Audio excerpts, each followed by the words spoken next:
Bună dimineața! Sper că ne auzim. Nu ne-am mai văzut de foarte mult timp în online. Bine ați venit la un nou webinar Fronius. În această zi în acest webinar o să vorbim despre Verto Plus, dar nu înainte o să vorbim și despre Verto, pentru că prima dată o să prezentăm Verto și după aceea o să prezentăm și Verto Plus, noutățile și bine ați venit! Să știți că în spatele meu este Mihai, care o să vă răspundă la absolut orice fel de întrebare pe care o aveți. Trebuie să ne adresați în rubrica de questions sau în rubrica de chat. La final o să vă răspundem la toate întrebările. Până atunci putem să începem acest webinar. O să vorbim despre Verto, Verto Plus, dar să începem cu Verto. Verto, unii îl știți, unii nu-l știți, este invertorul pentru comercial și industrial. De anul trecut am avut Verto 27, 30 și 33. De anul acesta o să apară și Verto de 15-25. O să fie, pentru cei care știu, o să fie exact înlocuitorul Fronius Snap Eco. Pentru că Eco o să se scoată, o să fie end of life la finalul acestui an, iar produsul nou o să fie Verto 1525 sau echivalentul 2733. Iar din august de luna aceasta o să avem și Verto Plus. O să ajungem și la el. Momentan o să vorbim despre Verto 1525. Exact cum v-am spus mai devreme, vânzările o să înceapă din august 2025, anul acesta. Știu că foarte mulți m-ați sunat și m-ați întrebat când o să înceapă livrările. Pot să vă spun începutul august 2025, dar am primit ceva clarificări în care o să intre pe stoc la sfârșitul lui iulie. Așa că cei care sunteți interesați, puteți să luați legătura cu unul din distribuitori și să aflați termenul de livrare. Ok.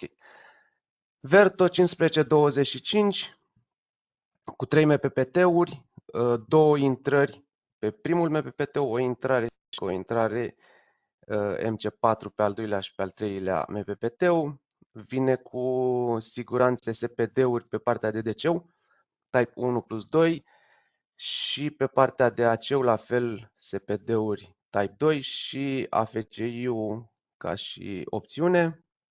Verto 2733 vine cu 4 MPPT-uri, câte două intrări per fiecare MPPT-ul, la fel cu SPD-uri și pe partea de DC-ul și pe partea de AC-ul și ca și opțiune standard AFCI-ul.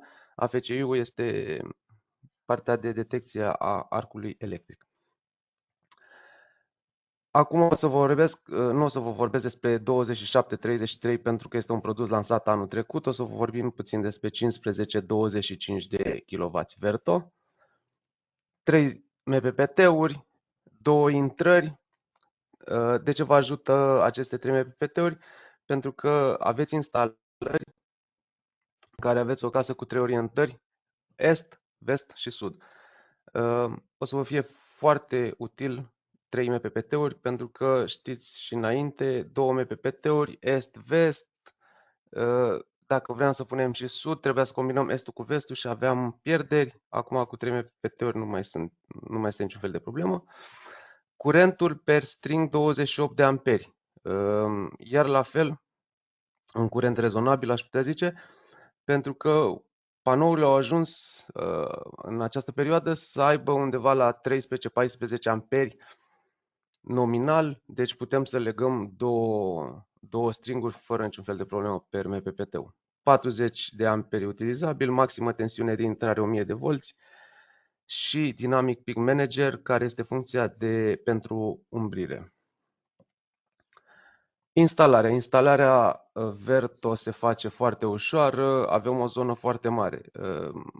Mulți m-au întrebat când făceam prezentări ce ne ajută. Acum o să vă spun și de ce ne ajută, pentru că asta le spuneam și lor la training-uri pentru cei care n-au venit. Fiind o zonă destul de mare la partea de conexiune pe AC-ul, invertoare mari, o să trebuiască automat să venim cu niște cabluri destul de groase, care sunt mai dificil de îndoi, de pozat acolo și o zonă largă și mare ne ajută și este o zonă de confort, pot să spun așa, pentru aranjarea cablurilor fără niciun fel de problemă. Avem și nădin, dacă vrem să montăm înăuntru, habar n-am, o priză, un switch sau orice. Cablurile pentru aceu vin printr-o presetupă de M32. Putem să folosim cablu de la 4 până la 35 de mm, iar pe partea de DC-ul avem direct mufe MC4, care putem să facem intrarea în invertor. Exact ce v-am spus, presetupa de M32 pe partea de AC, dar avem inclusiv două opțiuni. Putem să alegem presetupă de M50 sau presetupă de 1,5, asta înseamnă 38 de milimetri. Pe partea de DC-ul avem direct mufe MC4 de la Staubli și cablu de conectare, putem să folosim 5 fire fără niciun fel de probleme.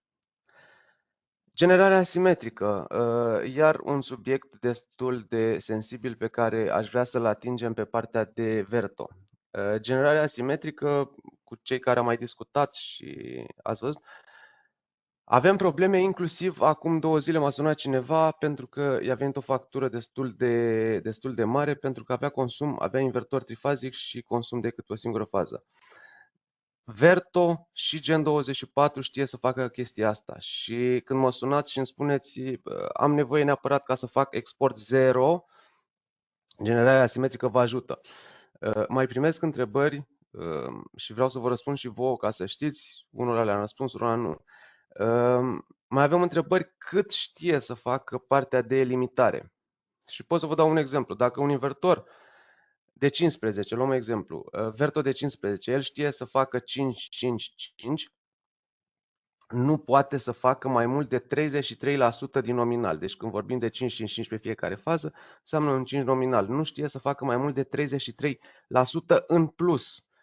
În minus știe să facă, adică poate să facă 0, 2 kW și 6 kW pe a treia fază dacă avem consum. Iar toate acestea o să vi le explic acum într-un exemplu.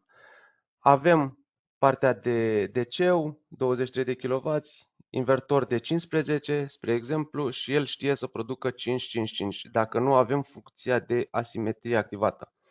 Dacă consumul pe casă este dezechilibrat, exact cum îl vedeți aici, în care avem 7,55 și 6, el o să tragă din rețea 2,5 kW pe faza 1 pentru că avem necesitate în casă. Nu o să ia nimic pe faza 2 și pe faza 1 o să ia la fel 1 kW.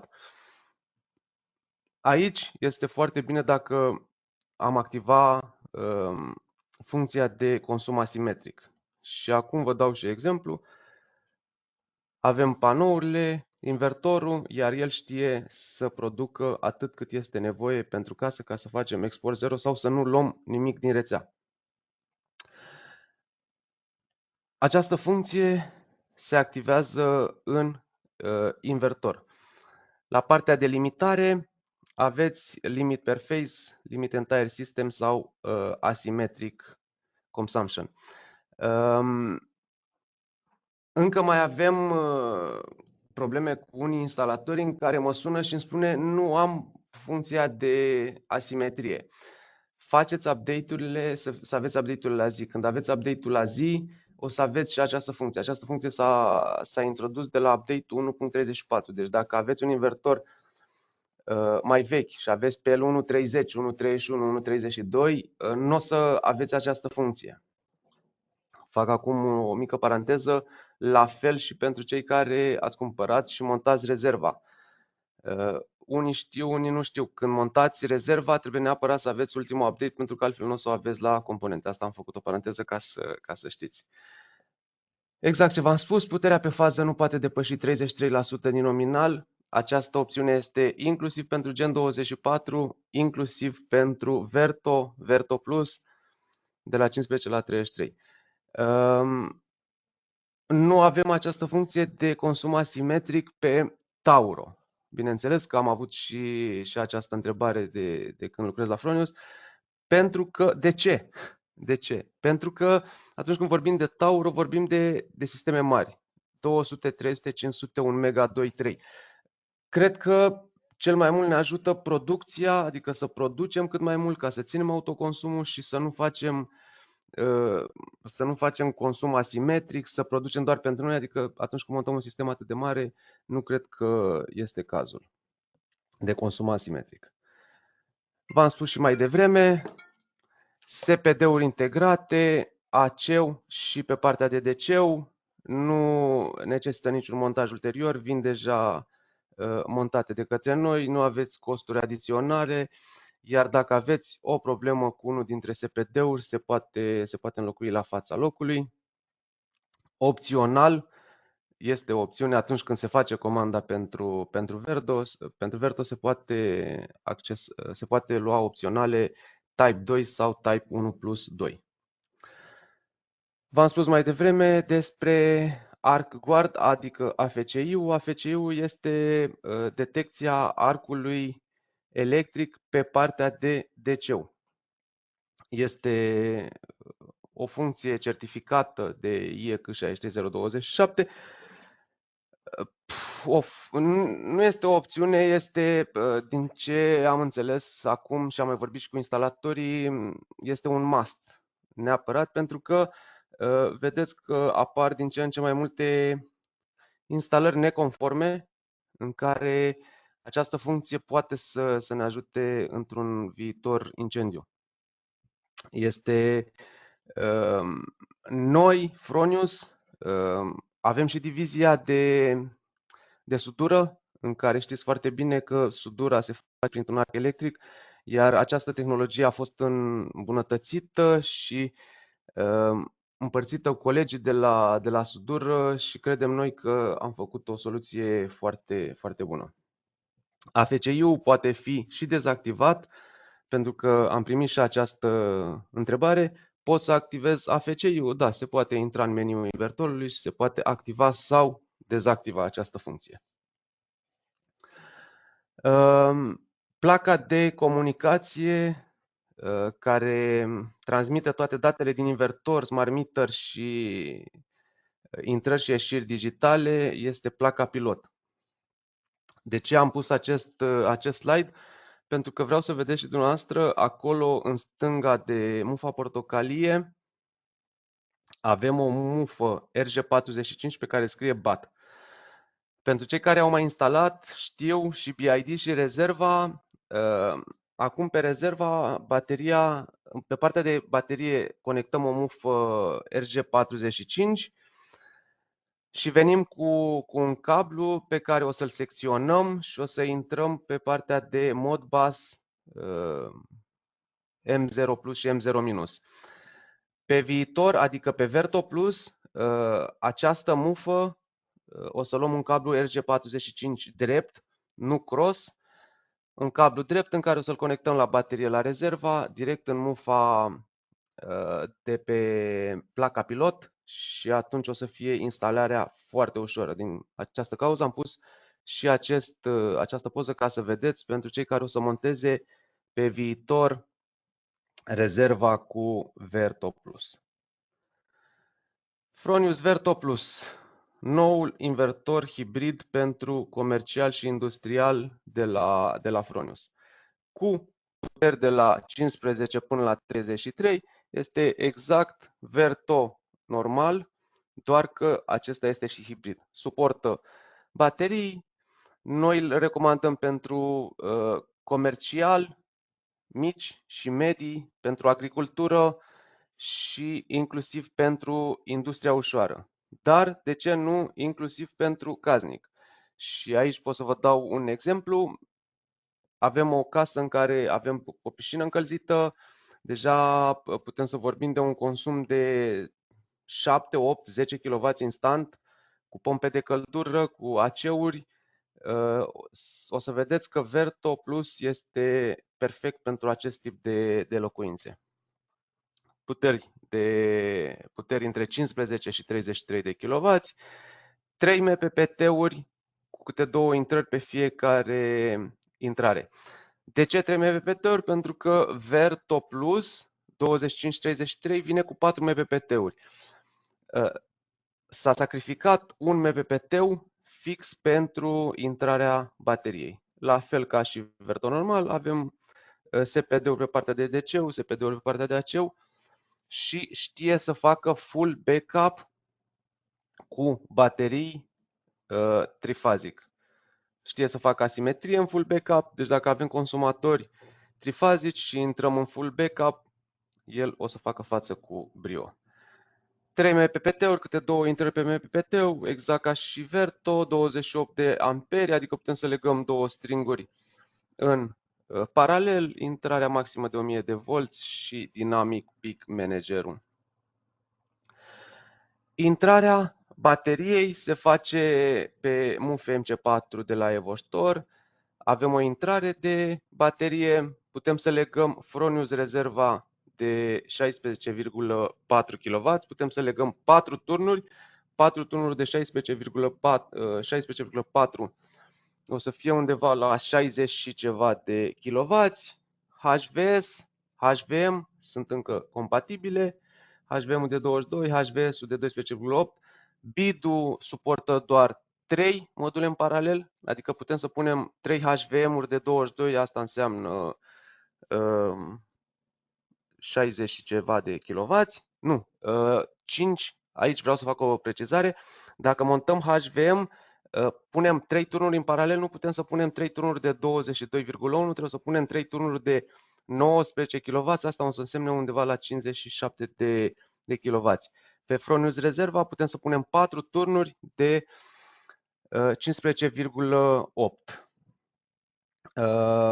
Trebuie să aveți grijă atunci când montați BID, pentru că pe Verto Plus, pentru că curentul o să fie destul de mare, iar necesită o nouă cutie de conexiuni de la BID. Pentru că cutia veche suporta doar maxim 35 de amperi.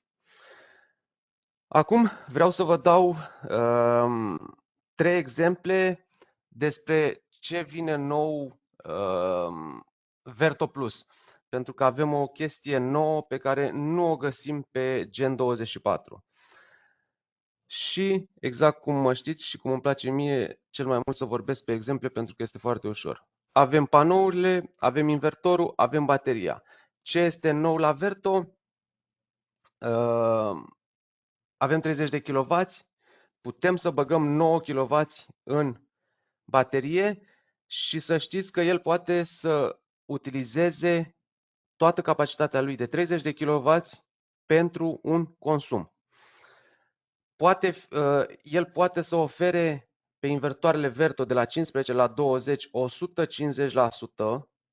pentru consum. Pe Verto de 33 poate să dea maxim 39, iar cum îl vedeți aici 25-30 poate să dea 130%, adică 32 și 39 de kW în plus.